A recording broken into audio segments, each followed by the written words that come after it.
सन्दोहबन्धुरं सिन्धुराननम् अङ्गं हरेः पुलकभूषणमाश्रयन्ति भृङ्गाङ्गनेव मुकुलाभरणं तमालम् अङ्गीकृताखिलविभूतिरपाङ्गलीला माङ्गल्यदास्तु मम मङ्गलदेवतायाः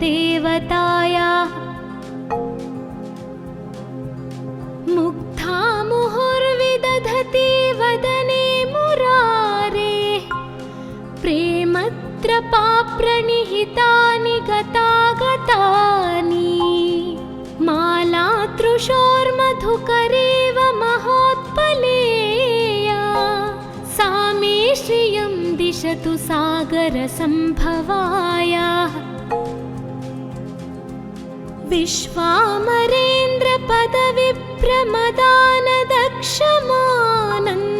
विश्वामरेन्द्रपदविप्रमदानदक्षमानन्दहेतुरधिकं मुरविद्विषोऽपि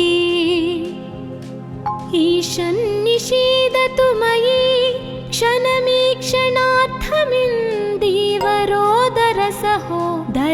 क्षणमीक्षणार्थमिन्दीवरोदरसहोदरमिन्दिरायाः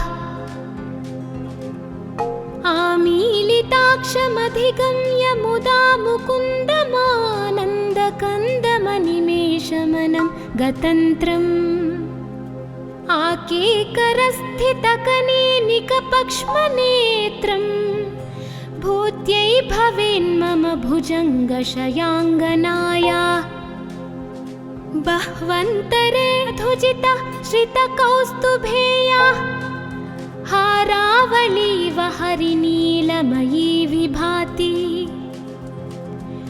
कामप्रदा भगवतोऽपि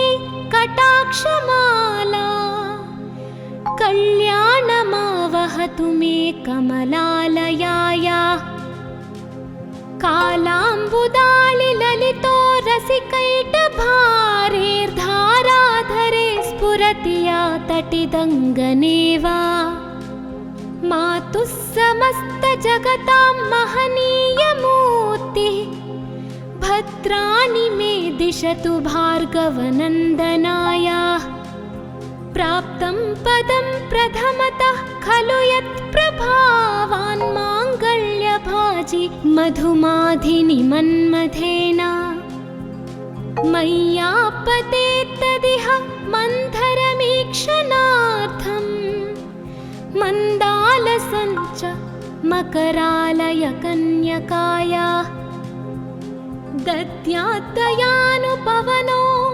द्रविणाम्बुधारामस्मिन्न किञ्चन विहङ्गशिशौ विषण्णे दुष्कर्म घर्ममपनीय चिराय दूरं नारायण प्रणयिनी नयनाम्बुवाहा इष्टाविशिष्टमतयोऽपि यया दयार्थदृष्ट्या त्रिविष्टपपदं सुलभं लभन्ते दृष्टिः प्रहृष्टकमलोदरदीप्तिरिष्टां पुष्टिं कृषिष्ट मम पुष्करविष्टराया कीर्देवतेति गरुडध्वजसुन्दरीति शाकम्भरीति शशिशेखरवल्लभेति सृष्टिस्थितिप्रलयकेलिषु संस्थितायै तस्यै नमस्त्रिभुवनैकगुरोस्तरुण्यै श्रुत्यै नमोऽस्तु शुभकर्म फलप्रसूत्यै रत्यै नमोऽस्तु रमणीयगुणार्णवायै शक्त्यै नमोऽस्तु शतपत्रनिकेतनायै पुष्ट्यै नमोऽस्तु पुरुषोत्तमवल्लभायै नमोऽस्तु नालीकनिभाननायै नमोऽस्तु दुग्धोदधिजन्मभूमयै नमोऽस्तु सोमामृतसोदरायै नमोऽस्तु नारायणवल्लभायै नमो नमोऽस्तु हेमाम्बुजपीठिकायै नमोऽस्तु भूमण्डलनायिकायै नमोऽस्तु देवादिदयापरायै नमोऽस्तु शार्ङ्ग्यायुधवल्लभायै नमोऽस्तु देव्यै भृगुनन्दनायै नमोऽस्तु विष्णोरुरसिस्थितायै नमोऽस्तु लक्ष्मै कमलालयायै नमोऽस्तु दामोदरवल्लभायै नमोऽस्तु कान्त्यै कमलेक्षणायै नमोऽस्तु भूत्यै भुवनप्रसूत्यै नमोऽस्तु देवादिभिरर्चितायै नमोऽस्तु नन्दात्मजवल्लभायै सम्पत्कराणि सकलेन्द्रियनन्दनानि साम्राज्यदानविभवानि सरोरुहक्षि त्वद्वन्दनानि दुरिताहरणोद्यतानि मामेव मातरनिशं कलयन्तु मान्ये यत्कटाक्षसमुपासनाविधिः सेवकस्य सकलार्थसम्पदः सन्तनोति वचनाङ्गमानसैस्त्वां मुरारिहृदयेश्वरीं भजे सरसिजनिलये सरोजहस्ते धवलतमाशुकगन्धमाल्यशोभे भगवति हरिवल्लभे मनोज्ञे त्रिभुवनभूतिकरी प्रसीद मह्याम् दिग्गस्तिभिः कनककुम्भमुखावसृष्टस्वर्वाहिनी विमलचारुजलप्लुताङ्गिम् प्रातर्नमामि जगतां जननीमशेषलोकाधिनाथगृहिणीममृताब्धिपुत्रीं कमले कमलाक्षवल्लभे त्वं करुणापूरतरङ्गितैरपाङ्गैः अवलोकय मामकिञ्चनानां प्रथमं पात्रमकृत्रिमं दयायाः बिल्वाटवीमध्यलसत्सरोजे सहस्रपत्रे सुखसन्निविष्टा अष्टापदाम्बोरुहपाणिपद्मा सुवर्णवर्णां प्रणमामि लक्ष्मीं कमलासनपाणिना ललाटे लिखितामक्षरपङ्क्तिमस्य जन्तोः परिमार्जय मातरङ्घिणा ते धनिकद्वारनिवासदुःखदोग्ध्रीम् अम्भोरुहं जन्मगृहं भवत्याः वक्षःस्थलं भर्तगृहं मुरारेः कारुण्यतः कल्पय पद्मवासे लीलागृहं मे हृदयारविन्दम् स्तुवन्ति ये स्तुतिभिरमोभिरन्वहं त्रयीमयीं त्रिभुवनमातरं रमा गुणाधिका गुरुतरभाग्यभाजिनो भवन्ति ते भुवि बुधभाविताशयाः सुवर्णधारास्तोत्रं यच्चङ्कराचार्यनिर्मितं त्रिसन्ध्यं यः पठेन्नित्यं सकुबेरसमो भवेत् इति श्री कनकधारास्तोत्रं सम्पूर्णम्।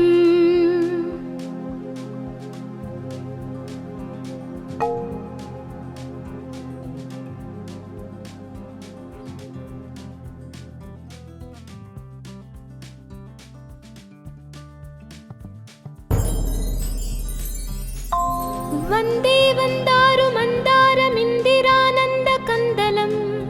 अमन्दानन्दसन्दोहबन्धुरं सिन्धुराननम् अङ्गं हरेः पुलकभूषणमाश्रयन्ति भृङ्गाङ्गनेव मुकुलाभरणं तमालम् अङ्गीकृताखिलविभूतिरपाङ्गलीला माङ्गल्यदास्तु मम मङ्गलदेवतायाः मुग्धा मुहुर्विदधति वदने मुरारेः प्रेमत्रपाप्रणिहितानि गतागतानि मालातृशोर्मधुकरेव महोत्पलेया सा मे श्रियं दिशतु सागरसम्भवायाः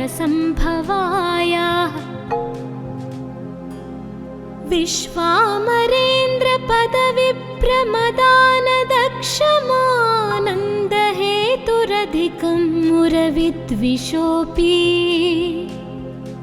ईशन्निषीदतु मयि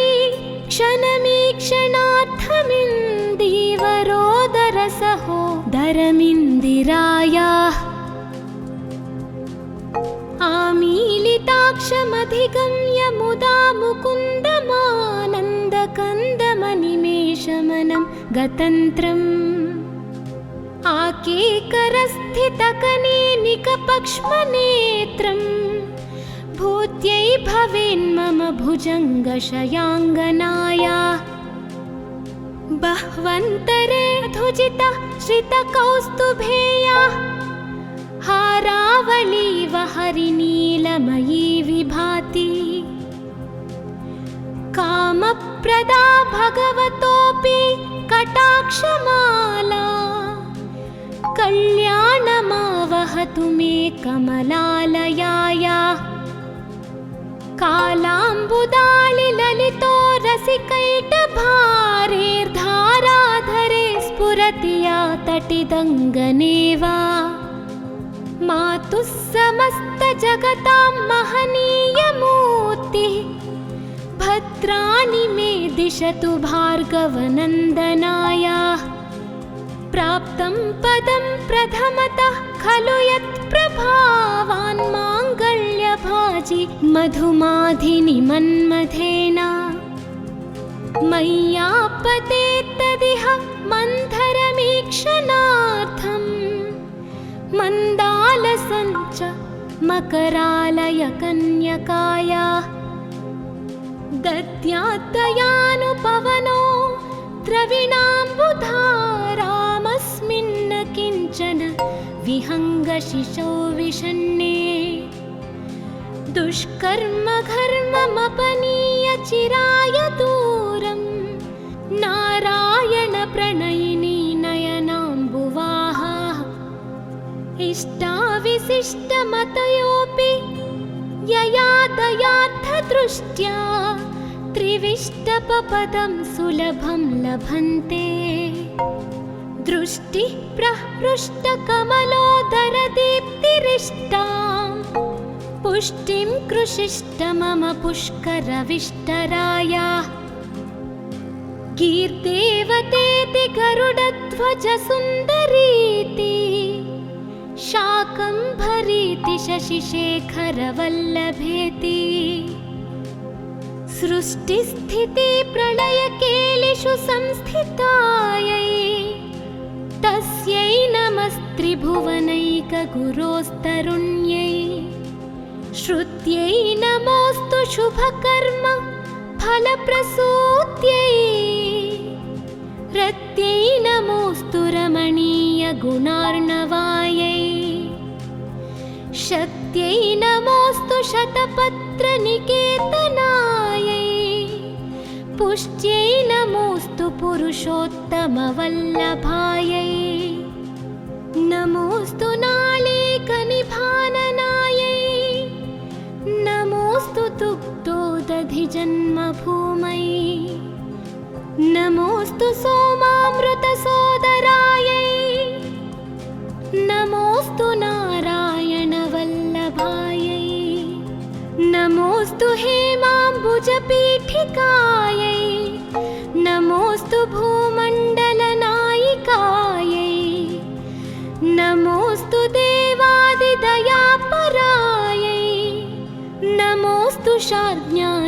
वल्लभायै नमोऽस्तु देव्यै भृगुनन्दनायै नमोऽस्तु विष्णोरुरसिस्थितायै नमोऽस्तु लक्ष्मै कमलालयायै नमोऽस्तु दामोदरवल्लभायै नमोऽस्तु कान्त्यै कमलेक्षणायै नमोऽस्तु भूत्यै भुवनप्रसूत्यै नमोऽस्तु देवादिभिरर्चितायै नमोऽस्तु नन्दात्मजवल्लभायै सम्पत्कराणि सकलेन्द्रियनन्दनानि साम्राज्यदानविभवानि सरोरुहक्षि त्वद्वन्दनानि दुरिताहरणोद्यतानि मामेव मातरनिशं कलयन्तु मान्ये यत्कटाक्षसमुपासनाविधिः सेवकस्य सकलार्थसम्पदः सन्तनोति वचनाङ्गमानसैस्त्वां मुरारिहृदयेश्वरीं भजे सरसिजनिलये सरोजहस्ते धवलतमाशुकगन्धमाल्यशोभे भगवति हरिवल्लभे मनोज्ञे त्रिभुवनभूतिकरी प्रसीद मह्याम् दिग्गस्तिभिः कनककुम्भमुखावसृष्टस्वर्वाहिनी विमलचारुजलप्लुताङ्गिम् प्रातर्नमामि जगतां जननीमशेषलोकाधिनाथगृहिणीममृताब्धिपुत्रीं कमले कमलाक्षवल्लभे त्वं करुणापूरतरङ्गितैरपाङ्गैः अवलोकय मामकिञ्चनानां प्रथमं पात्रमकृत्रिमं दयायाः बिल्वाटवीमध्यलसत्सरोजे सहस्रपत्रे सुखसन्निविष्टा अष्टापदाम्बोरुहपाणिपद्मा सुवर्णवर्णां प्रणमामि लक्ष्मीं कमलासनपाणिना ललाटे लिखितामक्षरपङ्क्तिमस्य जन्तोः परिमार्जय मातरङ्घिणा ते धनिकद्वारनिवासदुःखदोग्ध्रीम् अम्भोरुहं जन्मगृहं भवत्याः वक्षःस्थलं भर्तगृहं मुरारेः कारुण्यतः कल्पय पद्मवासे लीलागृहं मे हृदयारविन्दम् स्तुवन्ति ये स्तुतिभिरमोभिरन्वहं त्रयीमयीं त्रिभुवनमातरं रमा गुणाधिका गुरुतरभाग्यभाजिनो भवन्ति ते भुवि बुधभाविताशयाः सुवर्णधारास्तोत्रं यच्चङ्कराचार्यनिर्मितं त्रिसन्ध्यं यः पठेन्नित्यं स कुबेरसमो भवेत् इति श्री कनकधारास्तोत्रं सम्पूर्णम्।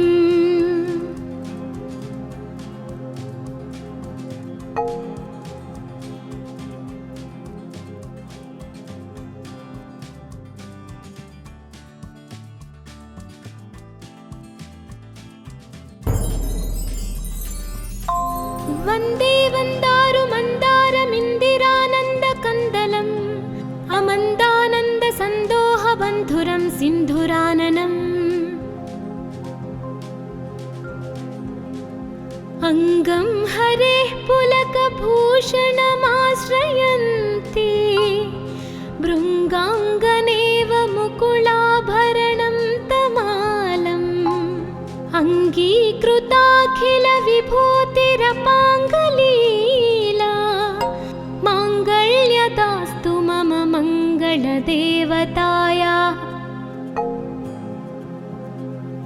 मुग्धा मुहुर्विदधति वदने मुरारेः प्रेमत्रपाप्रणिहितानि गतागतानि मालातृशोर्मधुकरेव महोत्पलेया सा मे श्रियं दिशतु सागरसम्भवायाः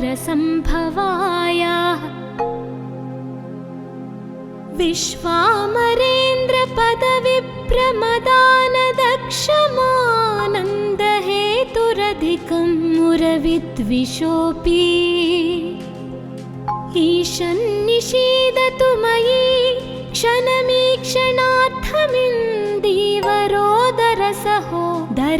क्षणमीक्षणार्थमिन्दीवरोदरसहोदरमिन्दिरायाः आमीलिताक्षमधिगम्य मुदा मुकुन्दमानन्दकन्दमनिमेषमनं गतन्त्रम् आकेकरस्थितकनेनिकपक्ष्मनेत्रम् भूत्यै भवेन्मम भुजङ्गशयाङ्गनायाः बह्वन्तरे धुजिता श्रितकौस्तुभेयाः हारावलीव हरिनीलमयी विभाति कामप्रदा भगवतोऽपि कटाक्षमाला कल्याणमावहतु मे कमलालयायाः कालाम्बुदालिललितो रसिकैटभारेर्धाराधरे स्फुरति या तटिदङ्गनेव मातुः समस्तजगतां महनीयमूर्तिः भद्राणि मे दिशतु भार्गवनन्दनायाः प्राप्तं पदं प्रथमतः खलु यत्प्रभावान् माङ्गल्यभाजि मधुमाधिनि मन्मथेन मय्यापतेत्तदिह मन्थरमीक्षणार्थम् मन्दालसञ्च मकरालयकन्यकायाः दद्यात्तयानुपवनो द्रविणाम्बुधारामस्मिन्न किञ्चन विहङ्गशिशौ विषण्णे दुष्कर्म घर्ममपनीय चिराय दूरं नारायण प्रणयिनी नयनाम्बुवाहाः इष्टाविशिष्टमतयोऽपि यया दयार्थदृष्ट्या त्रिविष्टपपदं सुलभं लभन्ते दृष्टिः प्रहृष्टकमलोदरदीप्तिरिष्टां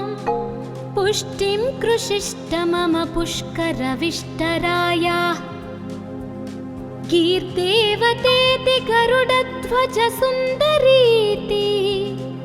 शाकम्भरीति शशिशेखरवल्लभेति सृष्टिस्थितिप्रलयकेलिषु संस्थितायै तस्यै नमस्त्रिभुवनैकगुरोस्तरुण्यै श्रुत्यै नमोऽस्तु शुभकर्म फलप्रसूत्यै रत्यै नमोऽस्तु रमणीयगुणार्णवायै शक्त्यै नमोऽस्तु शतपत्रनिकेतनायै पुष्ट्यै नमोऽस्तु पुरुषोत्तमवल्लभायै नमोऽस्तु नालीकनिभाननायै नमोऽस्तु दुग्धोदधिजन्मभूमै नमोऽस्तु सोमामृतसोदरायै नमोऽस्तु नारायणवल्लभायै नमोऽस्तु हेमाम्बुजपीठिकायै नमोऽस्तु भूमण्डलनायिकायै नमोऽस्तु देवादिदयापरायै नमोऽस्तु शार्ङ्ग्यायुधवल्लभायै नमोऽस्तु देव्यै भृगुनन्दनायै नमोऽस्तु विष्णोरुरसि स्थितायै नमोऽस्तु लक्ष्मै कमलालयायै नमोऽस्तु दामोदरवल्लभायै नमोऽस्तु कान्त्यै कमलेक्षणायै नमोऽस्तु भूत्यै भुवनप्रसूत्यै नमोऽस्तु देवादिभिरर्चितायै नमोऽस्तु नन्दात्मजवल्लभायै सम्पत्कराणि सकलेन्द्रियनन्दनानि साम्राज्यदानविभवानि सरोरुहक्षि त्वद्वन्दनानि दुरिताहरणोद्यतानि मामेव मातरनिशं कलयन्तु मान्ये यत्कटाक्षसमुपासनाविधिः सेवकस्य सकलार्थसम्पदः सन्तनोति वचनाङ्गमानसैस्त्वां मुरारिहृदयेश्वरीं भजे सरसिजनिलये सरोजहस्ते धवलतमाशुकगन्धमाल्यशोभे भगवति हरिवल्लभे मनोज्ञे त्रिभुवनभूतिकरी प्रसीद मह्याम् दिग्गस्तिभिः कनककुम्भमुखावसृष्टस्वर्वाहिनी विमलचारुजलप्लुताङ्गिम् प्रातर्नमामि जगतां जननीमशेषलोकाधिनाथगृहिणीममृताब्धिपुत्रीं कमले कमलाक्षवल्लभे त्वं करुणापूरतरङ्गितैरपाङ्गैः अवलोकय मामकिञ्चनानां प्रथमं पात्रमकृत्रिमं दयायाः बिल्वाटवीमध्यलसत्सरोजे सहस्रपत्रे सुखसन्निविष्टा अष्टापदाम्बोरुहपाणिपद्मा सुवर्णवर्णां प्रणमामि लक्ष्मीम् कमलासनपाणिना ललाटे लिखितामक्षरपङ्क्तिमस्य जन्तोः परिमार्जय मातरङ्घिणा ते धनिकद्वारनिवासदुःखदोग्ध्रीम् अम्भोरुहं जन्मगृहं भवत्याः वक्षःस्थलं भर्तगृहं मुरारेः कारुण्यतः कल्पय पद्मवासे लीलागृहं मे हृदयारविन्दम् स्तुवन्ति ये स्तुतिभिरमोभिरन्वहं त्रयीमयीं त्रिभुवनमातरं रमा गुणाधिका गुरुतरभाग्यभाजिनो भवन्ति ते भुवि बुधभाविताशयाः सुवर्णधारास्तोत्रं यच्चङ्कराचार्यनिर्मितं त्रिसन्ध्यं यः पठेन्नित्यं सकुबेरसमो भवेत् इति श्री कनकधारास्तोत्रं सम्पूर्णम्।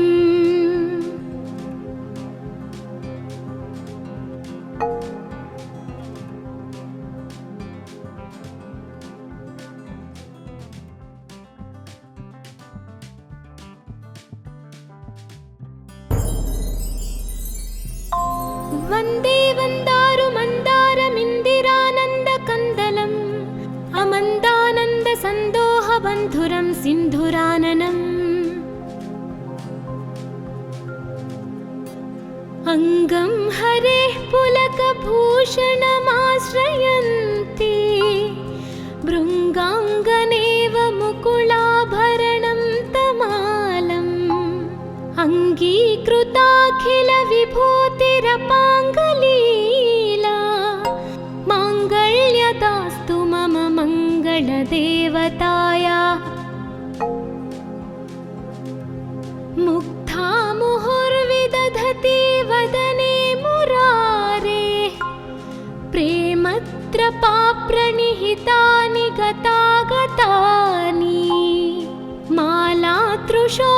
मधुकरेव महोत्पलेया सा मे श्रियं दिशतु सागरसम्भवाया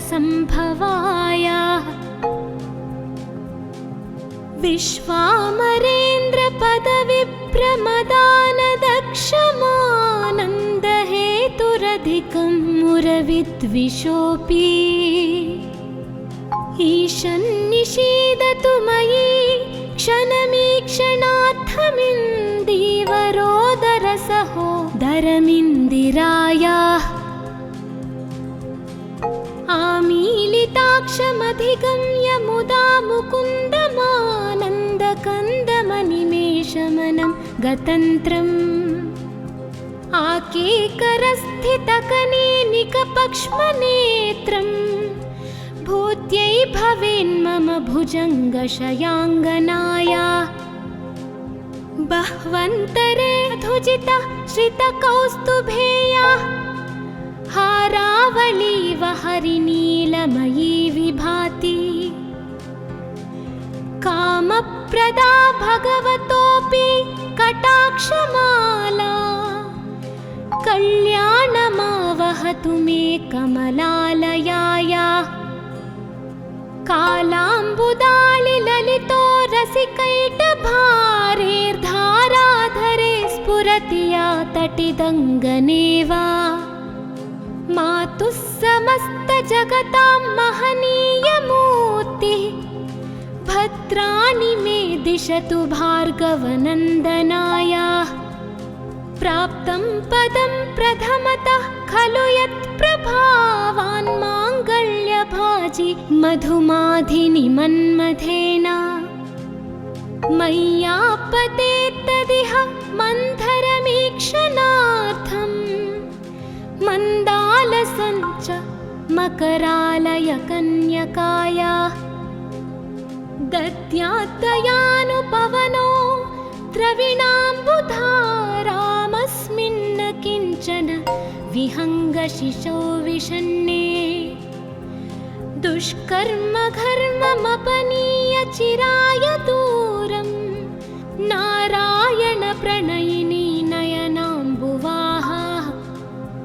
इष्टाविशिष्टमतयोऽपि यया दयार्थदृष्ट्या त्रिविष्टपपदं सुलभं लभन्ते दृष्टिः प्रहृष्टकमलोदरदीप्तिरिष्टां पुष्टिं कृषिष्ट मम पुष्करविष्टराया कीर्देवतेति गरुडध्वजसुन्दरीति शाकम्भरीति शशिशेखरवल्लभेति सृष्टिस्थिति प्रलयकेलिषु संस्थितायै तस्यै नमस्त्रिभुवनैकगुरोस्तरुण्यै श्रुत्यै नमोऽस्तु शुभकर्म फलप्रसूत्यै रत्यै नमोऽस्तु रमणीयगुणार्णवायै शक्त्यै नमोऽस्तु शतपत्रनिकेतनायै पुष्ट्यै नमोऽस्तु पुरुषोत्तमवल्लभायै नमोऽस्तु नालीकनिभाननायै नमोऽस्तु दुग्धोदधिजन्मभूमै नमोऽस्तु सोमामृतसोदरायै नमोऽस्तु नारायणवल्लभायै नमोऽस्तु हेमाम्बुजपीठिकायै नमोऽस्तु भूमण्डलनायिकायै नमोऽस्तु देवादिदयापरायै नमोऽस्तु शार्ङ्ग्यायुधवल्लभायै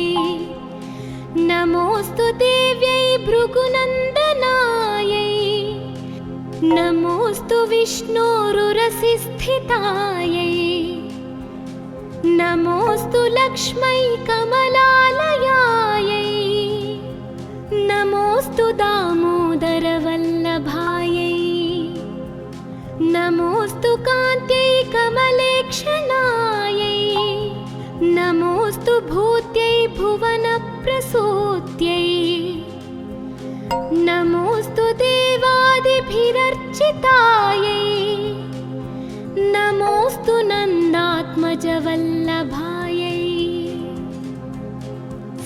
दलपत्कराणि सकलेन्द्रियनन्दनानि साम्राज्यदानविभवानि सरोरुहक्षि त्वद्वन्दनानि दुरिताहरणोद्यतानि मामेव मातरनिशं कलयन्तु मान्ये यत्कटाक्षसमुपासनाविधिः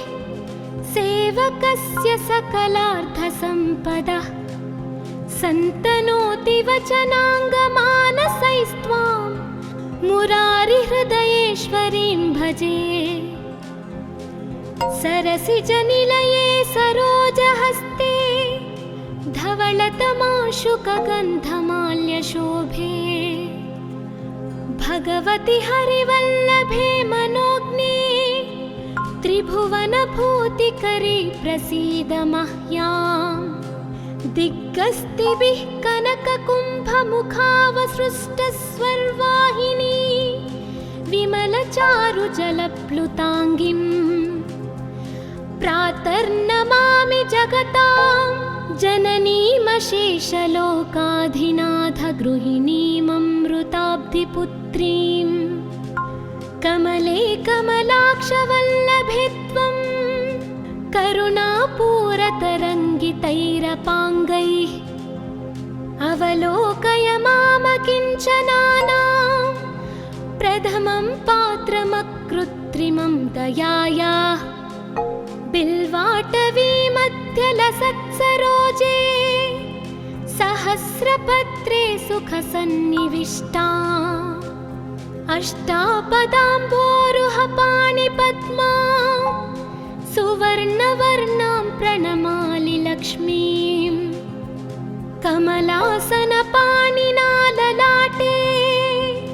लिखितामक्षरपङ्क्तिमस्य जन्तोः परिमार्जय मातरङ्घिणा ते धनिकद्वारनिवासदुःखदोग्ध्रीम्। अम्भोरुहं जन्मगृहं भवत्याः वक्षःस्थलं भर्तगृहं मुरारे। कारुण्यतः कल्पय पद्मवासे लीलागृहं मे हृदयारविन्दम्। स्तुवन्ति ये स्तुतिभिरमोभिरन्वहं त्रयीमयीं त्रिभुवनमातरं रमा। गुणाधिका गुरुतरभाग्यभाजिनो भवन्ति ते भुवि बुधभाविताशयाः। सुवर्णधारास्तोत्रं यच्चङ्कराचार्यनिर्मितं त्रिसन्ध्यं यः पठेन्नित्यं स कुबेरसमो भवेत्। इति श्री कनकधारास्तोत्रं सम्पूर्णम्।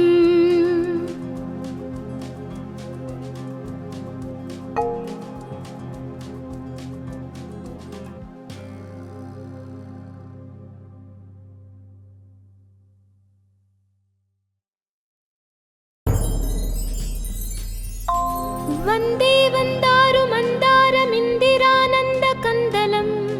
अमन्दानन्दसन्दोहबन्धुरं सिन्धुराननम्। अङ्गं हरेः पुलकभूषणमाश्रयन्ति भृङ्गाङ्गनेव मुकुलाभरणं तमालम्। अङ्गीकृताखिलविभूतिरपाङ्गलीला माङ्गल्यदास्तु मम मङ्गलदेवतायाः।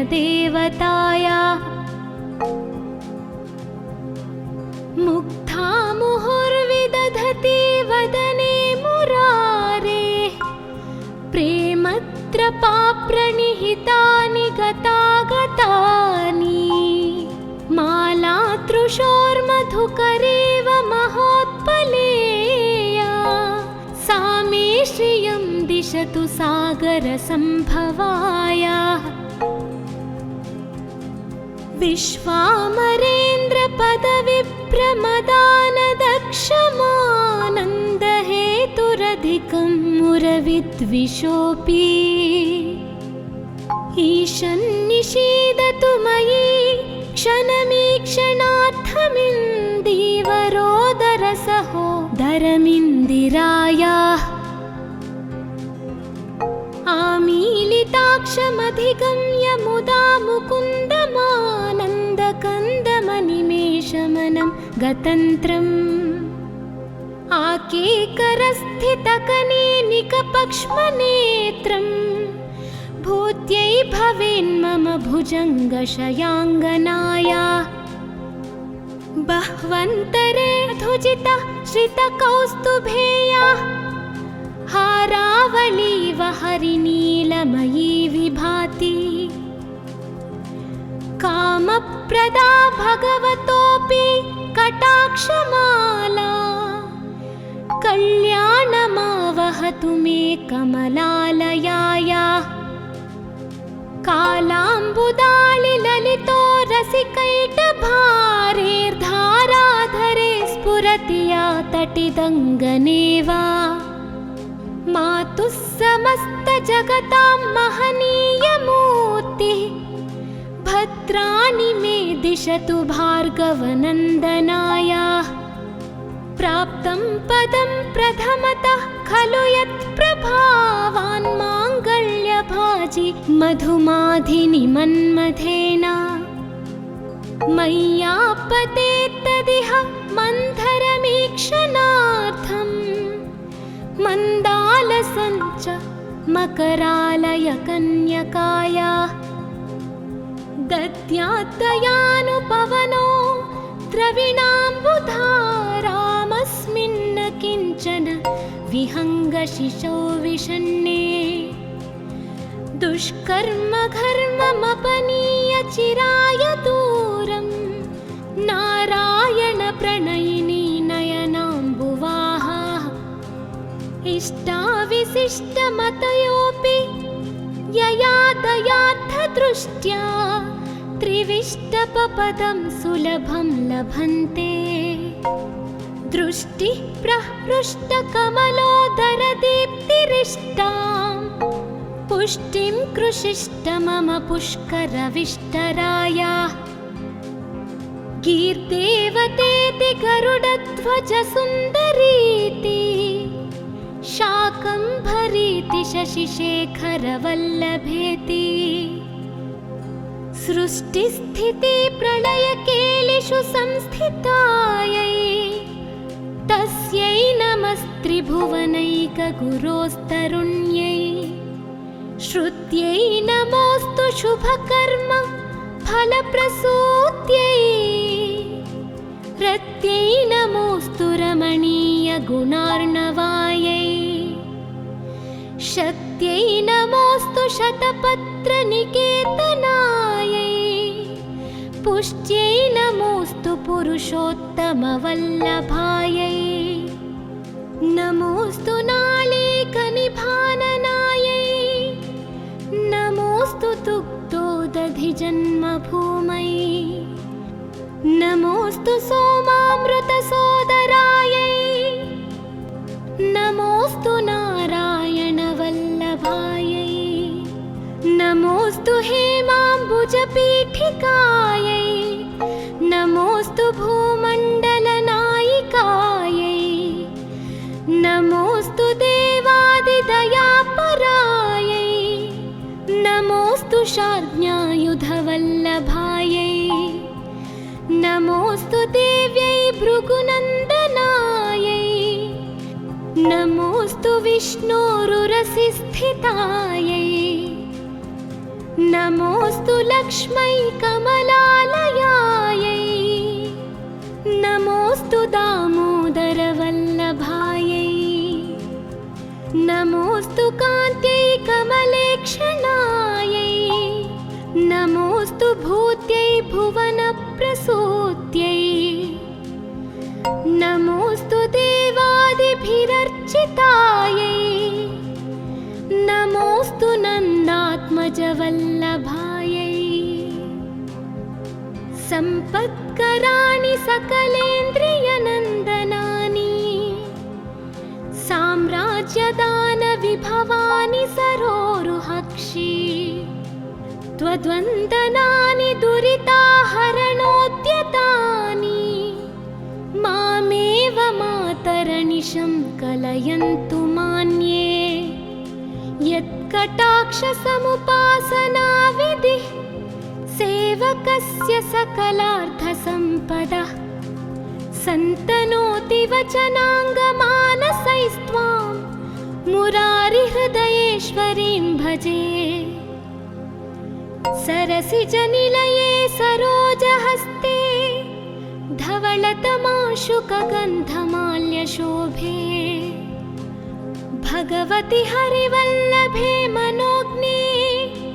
त्रिभुवनभूतिकरी प्रसीद मह्याम् दिग्गस्तिभिः कनककुम्भमुखावसृष्टस्वर्वाहिनी विमलचारुजलप्लुताङ्गीं प्रातर्नमामि जगतां जननीमशेषलोकाधिनाथगृहिणीममृताब्धिपुत्रीं कमले कमलाक्षवल्लभे त्वं करुणापूरतरङ्गितैरपाङ्गैः अवलोकय मामकिञ्चनानां प्रथमं पात्रमकृत्रिमं दयायाः बिल्वाटवीमध्यलसत्सरोजे सहस्रपत्रे सुखसन्निविष्टा अष्टापदाम्बोरुहपाणिपद्मा सुवर्णवर्णां प्रणमामि लक्ष्मीम् कमलासनपाणिना ललाटे लिखितामक्षरपङ्क्तिमस्य जन्तोः परिमार्जय मातरङ्घिणा ते धनिकद्वारनिवासदुःखदोग्ध्रीम् अम्भोरुहं जन्मगृहं भवत्याः वक्षःस्थलं भर्तगृहं मुरारे कारुण्यतः कल्पय पद्मवासे लीलागृहं मे हृदयारविन्दम् स्तुवन्ति ये स्तुतिभिरमोभिरन्वहं त्रयीमयीं त्रिभुवनमातरं रमा गुणाधिका गुरुतरभाग्यभाजिनो भवन्ति ते भुवि बुधभाविताशयाः सुवर्णधारास्तोत्रं यच्चङ्कराचार्यनिर्मितं त्रिसन्ध्यं यः पठेन्नित्यं स कुबेरसमो भवेत् इति श्री कनकधारास्तोत्रं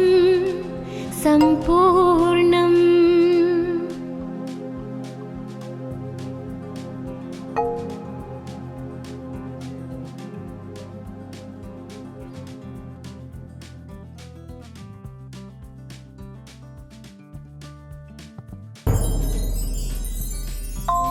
वन्दे वन्दारुमन्दारमिन्दिरानन्दकन्दलम् अमन्दानन्दसन्दोहबन्धुरं सिन्धुराननम् अङ्गं हरेः पुलकभूषणमाश्रयन्ति भृङ्गाङ्गनेव मुकुलाभरणं तमालम्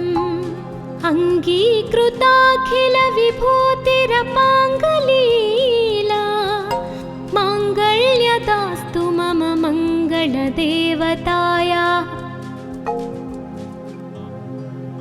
मुग्धा मुहुर्विदधति वदने मुरारेः प्रेमत्रपाप्रणिहितानि गतागतानि मालातृशोर्मधुकरेव महोत्पलेया सा मे श्रियं दिशतु सागरसम्भवायाः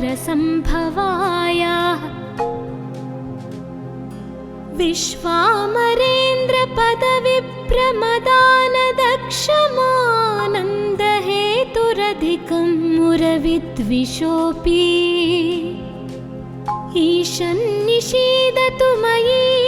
क्षणमीक्षणार्थमिन्दीवरोदरसहोदरमिन्दिरायाः आमीलिताक्षमधिगम्य मुदा मुकुन्दमानन्दकन्दमनिमेषमनं गतन्त्रम् आकेकरस्थितकनेनिकपक्ष्मनेत्रम् भूत्यै भवेन्मम भुजङ्गशयाङ्गनाया बह्वन्तरे धुजिता श्रितकौस्तुभेया हारावलीव हरिनीलमयी विभाति कामप्रदा भगवतोऽपि कटाक्षमाला कल्याणमावहतु मे कमलालयाया कालाम्बुदालिललितो रसिकैटभारेर्धाराधरे स्फुरति या तटिदङ्गनेवा मातुः समस्तजगतां महनीयमूर्तिः भद्राणि मे दिशतु भार्गवनन्दनाया प्राप्तं पदं प्रथमतः खलु यत्प्रभावान् माङ्गल्यभाजि मधुमाधिनि मन्मथेन मय्यापतेत्तदिह मन्थरमीक्षणार्थम् मन्दालसञ्च मकरालय कन्यकाया दद्याद्दयानुपवनो द्रविणाम्बुधारामस्मिन्न किञ्चन विहङ्गशिशौ विषण्णे दुष्कर्म घर्ममपनीय चिराय दूरं नारायण प्रणयिनी नयनाम्बुवाहा इष्टाविशिष्टमतयोऽपि यया दयार्थदृष्ट्या त्रिविष्टपपदं सुलभं लभन्ते दृष्टिः प्रहृष्टकमलोदरदीप्तिरिष्टां पुष्टिं कृषिष्ट मम पुष्करविष्टराया कीर्देवतेति गरुडध्वजसुन्दरीति शाकम्भरीति शशिशेखरवल्लभेति सृष्टिस्थिति प्रलयकेलिषु संस्थितायै तस्यै नमस्त्रिभुवनैकगुरोस्तरुण्यै श्रुत्यै नमोऽस्तु शुभकर्म फलप्रसूत्यै रत्यै नमोऽस्तु रमणीयगुणार्णवायै शक्त्यै नमोऽस्तु शतपत्रनिकेतनायै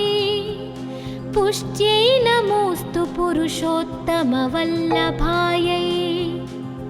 नमोऽस्तु नालीकनिभाननायै नमोऽस्तु दुग्धोदधिजन्मभूमै नमोऽस्तु सोमामृतसोदरायै नमोऽस्तु नारायणवल्लभायै नमोऽस्तु हेमाम्बुजपीठिकायै नमोऽस्तु भूमण्डलनायिकायै नमोऽस्तु देवादिदयापरायै नमोऽस्तु शार्ङ्ग्यायुधवल्लभायै नमोऽस्तु देव्यै भृगुनन्दनायै नमोऽस्तु विष्णोरुरसिस्थितायै नमोऽस्तु लक्ष्मै कमलालयायै नमोऽस्तु दामोदरवल्लभायै नमोऽस्तु कान्त्यै कमलेक्षणायै नमोऽस्तु भूत्यै भुवनप्रसूत्यै नमोऽस्तु देवादिभिरर्चितायै नमोऽस्तु नन्दात्मजवल्लभायै सम्पत्कराणि सकलेन्द्रियनन्दनानि साम्राज्यदानविभवानि सरोरुहक्षि त्वद्वन्दनानि दुरिताहरणोद्यतानि मामेव मातरनिशं कलयन्तु मान्ये यत्कटाक्षसमुपासनाविधिः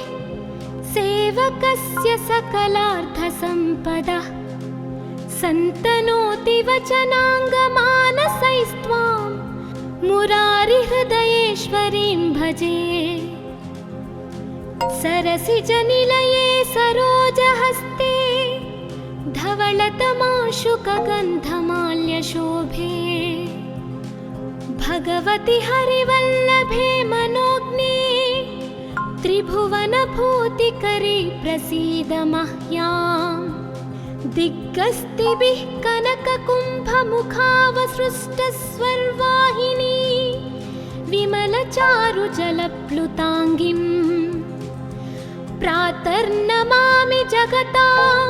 जननीमशेषलोकाधिनाथगृहिणीममृताब्धिपुत्रीं। कमले कमलाक्षवल्लभे त्वं करुणापूरतरङ्गितैरपाङ्गैः अवलोकय मामकिञ्चनानां